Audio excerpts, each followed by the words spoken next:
Ô jour, lève-toi, des atomes dansent, les âmes éperdues d'extase dansent. À l'oreille, je te dirai où les entraîne leur danse. Tous les atomes qui se trouvent dans l'air ou dans le désert, sache qu'ils sont épris comme nous, et que chaque atome, heureux ou malheureux, est fasciné par le soleil de l'âme universelle. Cette voix clamée en plein Moyen-Âge est celle d'un grand mystique de l'islam, Jalal ud-Din Rumi, dit Mevlana notre maître. Il fut le fondateur de la confrérie des derviches tourneurs.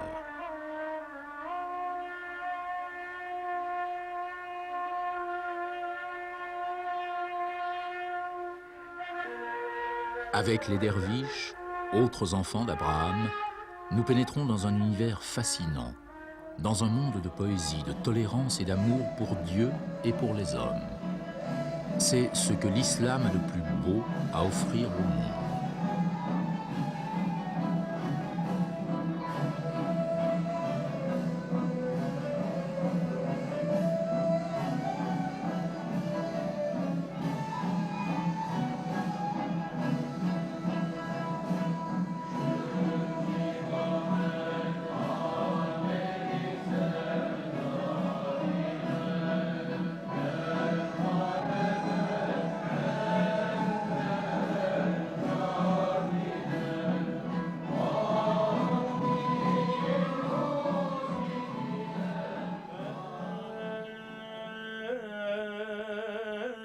La mystique musulmane a été profondément marquée par deux grands courants de pensée, celle de la Grèce néoplatonicienne d'une part, celle de la Perse mazdéenne d'autre part. De cette rencontre est né le soufisme, dont les grands penseurs se sont bien souvent heurtés à l'orthodoxie islamique.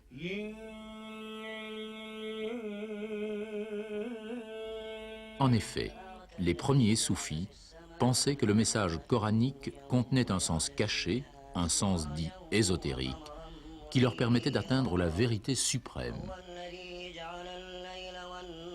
Ainsi, au fil des siècles, se sont fait jour en différents points de l'islam des mouvements mystiques originaux, ayant chacun leur propre ascèse, leur propre méditation, appelée tariqa. Pour les soufis, c'est l'unique voie capable de mener le croyant à l'union totale avec son Dieu. Cette quête de l'absolu, les maîtres du soufisme l'illustrent par le rayon du cercle. La circonférence représente la loi islamique, simple mais rigide. C'est la charia, à laquelle il suffit d'obéir pour être bon musulman. Par contre, le rayon est ce long et dur apprentissage intérieur que quelques-uns seulement emprunteront pour atteindre la vision de Dieu, la hakika.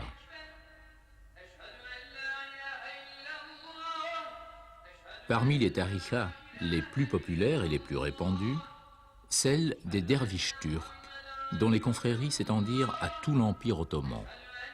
On en dénombrait plus d'une trentaine lorsqu'elles furent brutalement dispersées en 1925 par Mustafa Kemal, le grand réformateur de la Turquie. Les ordres furent dissous, les rites interdits.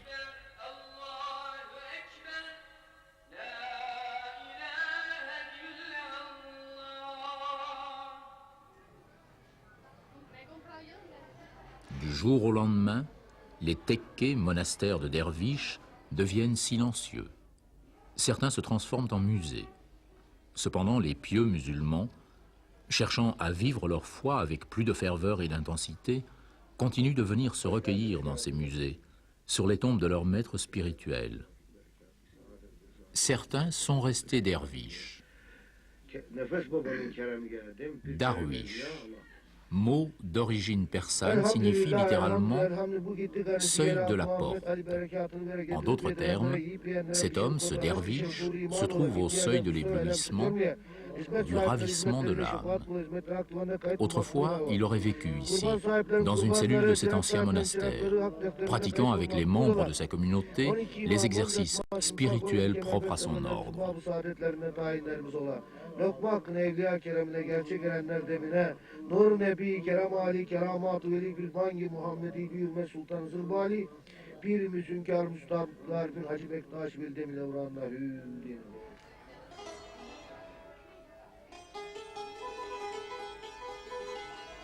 Aujourd'hui, le croyant derviche ne se distingue guère des autres musulmans. Il peut être ingénieur, commerçant ou agriculteur.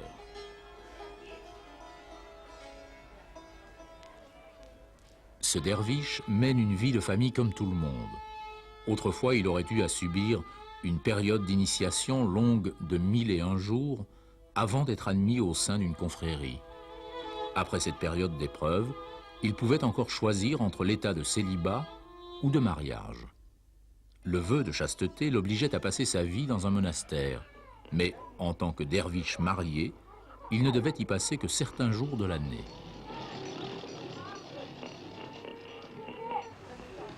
D'autres derviches se consacraient à l'errance, soignant les malades et les animaux, subsistant de la charité publique.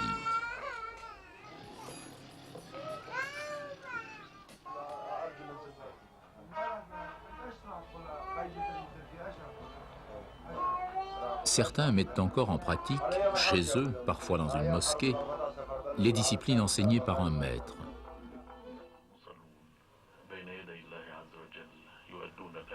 L'une d'entre elles, le zikr, commune à toutes les confréries derviches, signifie se souvenir. C'est un exercice de concentration basé sur l'invocation incessante du nom de Allah ou de la profession de foi musulmane. Il n'y a aucune autre divinité si ce n'est Allah.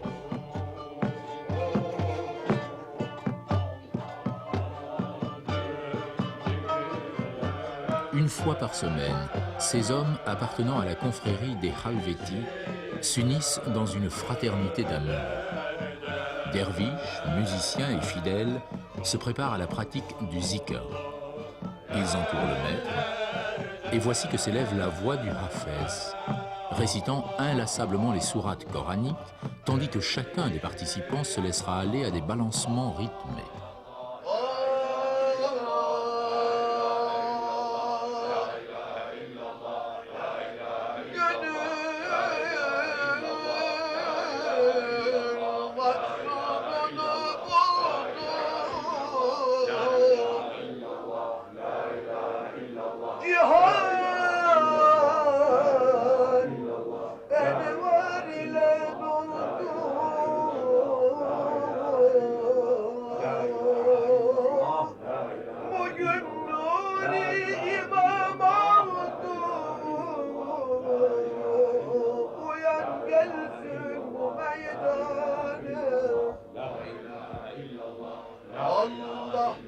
Rythme et son leur feront peu à peu perdre la notion de leur identité personnelle, jusqu'à se confondre avec le divin.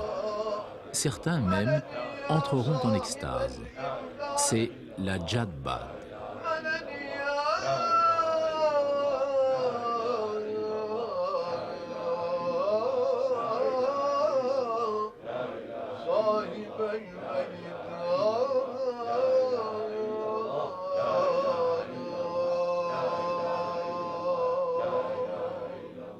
De telles réunions sont aujourd'hui interdites.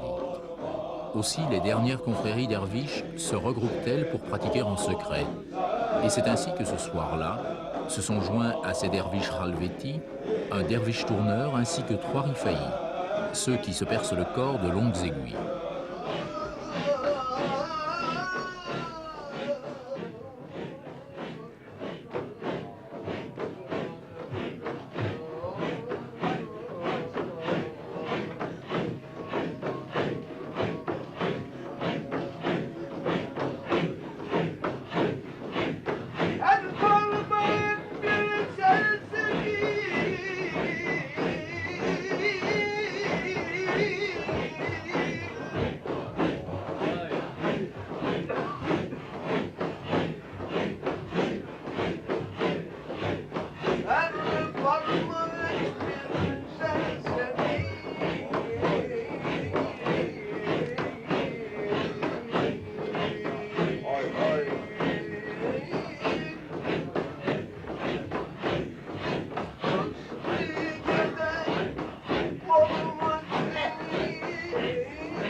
L'Anatolie centrale a été le berceau d'un mouvement derviches très particulier, le bektachisme. Chaque année, au mois d'août, les fidèles bektachis se rendent nombreux sur les lieux mêmes où vécut le fondateur de cette confrérie, Hadji Bektash. Là, un peuple à la fois humble et superstitieux s'adonne à de curieuses pratiques. Sous un arbre solitaire, Hadji Bektash avait coutume de méditer. Les fidèles viennent s'y recueillir. Aux branches, ils accrochent des morceaux de leurs vêtements, ex voto prière pour remercier le saint derviche d'avoir accordé une guérison, d'avoir exaucé un vœu.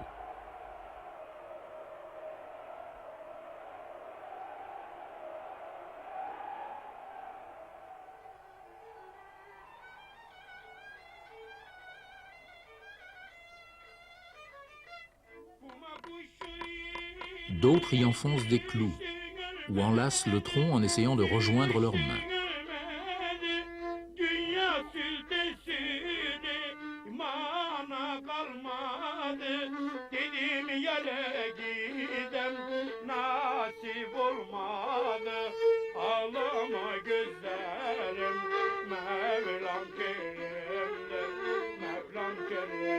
Un peu plus loin, les familles s'engouffrent dans une caverne. Elles y restent le temps d'une prière, le temps de formuler un vœu. Le vœu se réalisera pour celui qui parvient à ressortir par une petite ouverture miraculeusement provoquée par le saint Hadji Bektash.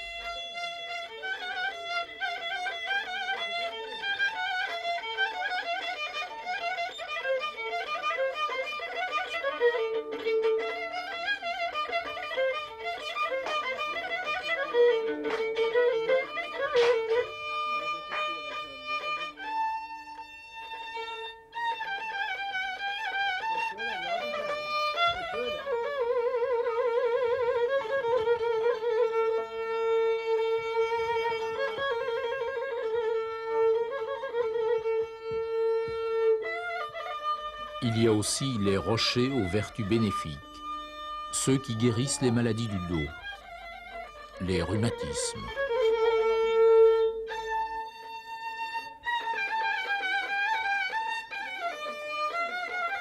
Il y a les rochers sacrés qui porteront bonheur si on réussit à y faire tenir en équilibre quelques cailloux.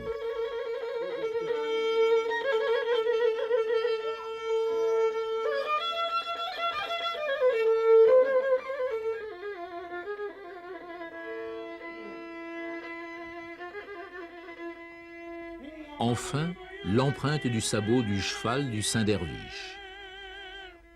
Croyance ou jeu, ces fidèles tentent de ramasser d'un coup de main un nombre pair de cailloux, tandis que sur les tombes, ils emportent quelques poignées de terre qui seront précieusement conservées.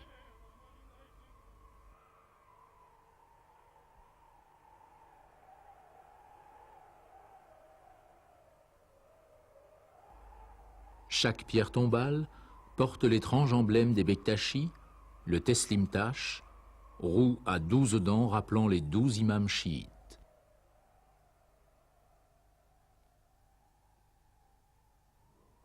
C'est dans ce petit village du centre de la Turquie qu'Hadji Bektash prodigua son enseignement. Un enseignement très éloigné de l'orthodoxie musulmane. Le véritable culte que les Bektachis portent à Ali, le gendre du prophète, les place très près des chiites d'Iran. Par contre, d'autres croyances les rapprochent des chrétiens et des juifs. Par exemple, la vénération qu'ils portent à la Trinité ou la grande importance qu'ils attachent à la mystique des nombres. Rien d'étonnant de rencontrer dans les rues du village des vendeurs proposant des dessins au langage kabbalistique.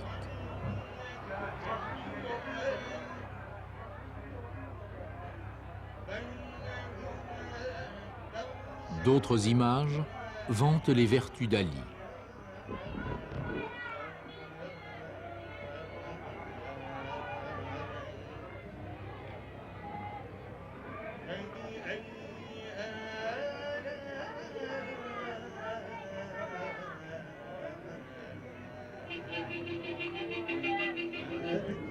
Değerli konuklar, 17. açıyorum. Hacı Bektaş Veli adına düzenlenen bu şenliklerin La doctrine des Bektashi a toujours été très sociale, très proche du peuple. Plusieurs fois, les derviches se sont élevés contre le pouvoir despotique des sultans.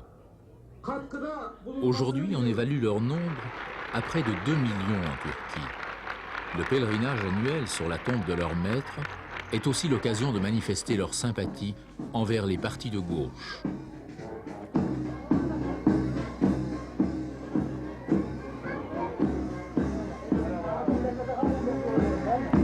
C'est le point levé qu'ils accueillent leur leader politique, venu leur parler d'Hadji Bektash et de démocratie, tandis que sur les murs du village, des graffitis indiquent clairement leur opposition au fascisme et à l'intolérance.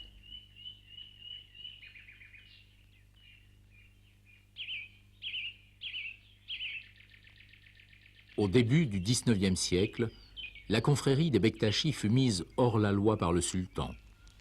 Leurs membres ont alors vécu dans l'ombre. Ils ont gardé de cette période de clandestinité le goût des réunions secrètes dans les bois.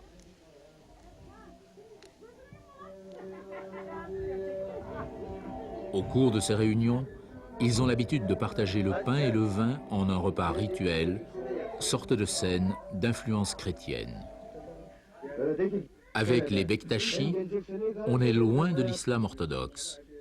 Les femmes participent sur un pied d'égalité avec les hommes au rituel, ce qui n'est pas courant dans l'islam.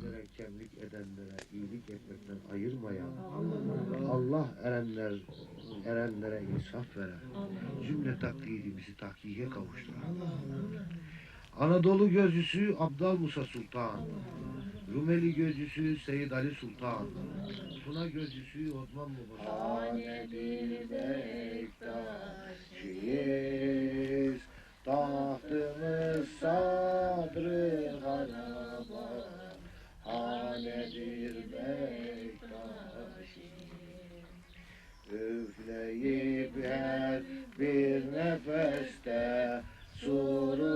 À la fin du repas, un derviche transmet rituellement le vin à chacun des fidèles.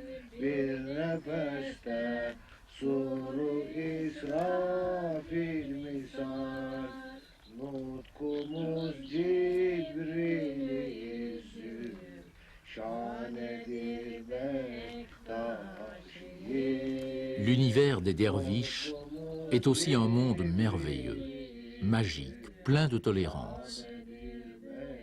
L'un d'entre eux a dit « Plusieurs chemins mènent à Dieu. J'ai choisi celui de la musique et de la danse. » C'est ainsi que Mevlana a fondé l'ordre des derviches tourneurs. Leur ballet n'est pas une danse profane, c'est un véritable office liturgique dont chacun des mouvements comporte un sens symbolique. C'est de cette manière que les derviches cherchent à réaliser leur union avec Dieu. Des musiciens entament une improvisation à la flûte. Les plaintes tirées de cet instrument divin sont les sanglots de l'homme séparé de Dieu jusqu'à la mort.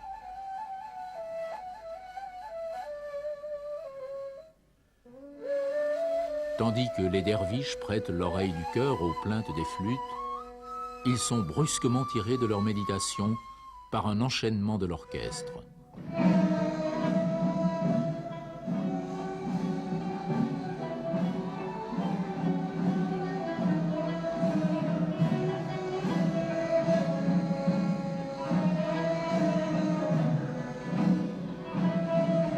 Avec lenteur, ils entament une longue marche.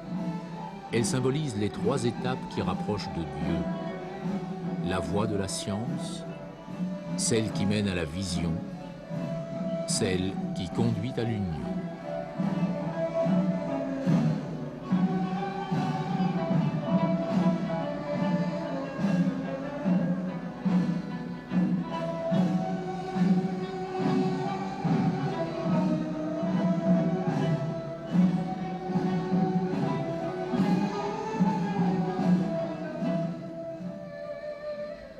Une nouvelle fois, les accords plaintifs d'une flûte suggèrent la détresse humaine. c'est le moment choisi par les derviches pour abandonner leur manteau noir, exprimant par là qu'ils se dégagent de leur ego. Ils apparaissent maintenant en robe blanche, symbole du linceul. Les derviches s'inclinent, puis vont solliciter un à un, auprès du cheikh, l'autorisation de danser. Émouvante cérémonie d'humilité où le cheikh baise la toque de chaque derviche et reconnaît par ce geste l'égalité et l'union de tous les participants.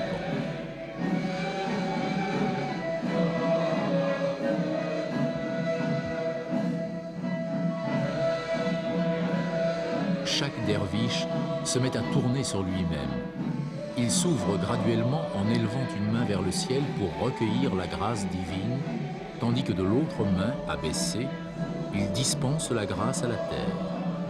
Il tourne graduellement plus vite, comme si, par ses propres révolutions, il reliait le ciel et la terre.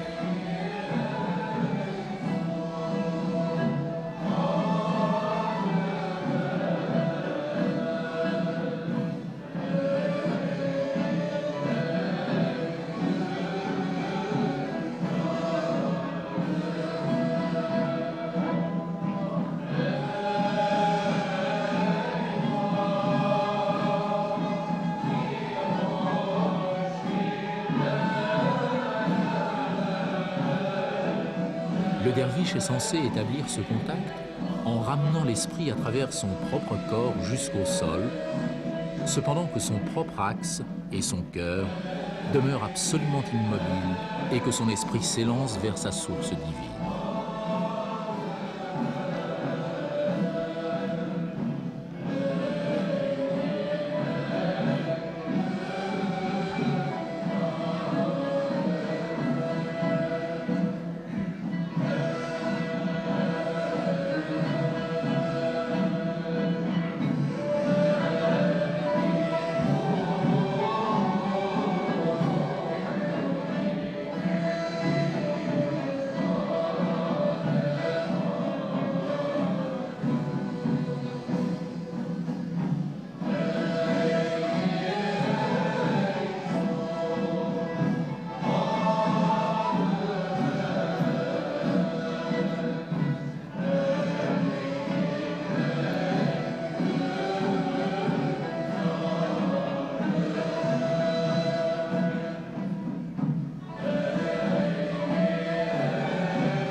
Chacun des danseurs tourne autour de son axe à la façon d'une planète, tout en tournant en compagnie du groupe autour d'un soleil rayonnant représenté par le cheikh.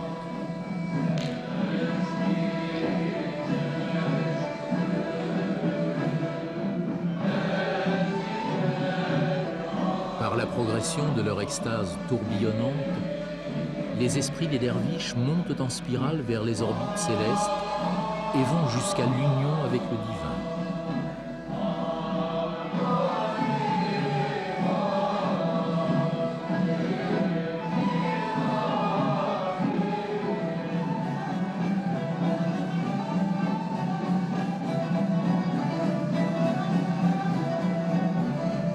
Le ballet liturgique s'achève aussi brusquement qu'un rêve. Il a duré plusieurs heures, mais l'extase a été brève.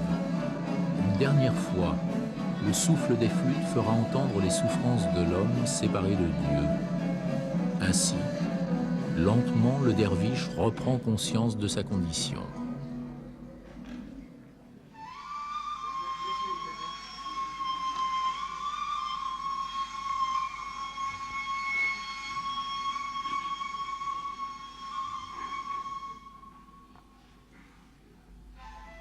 En écho aux plaintes exprimées par les flûtes, retentira bientôt, incisive mais rassurante, la voix de Dieu, sourate coranique récitée par le Hafez.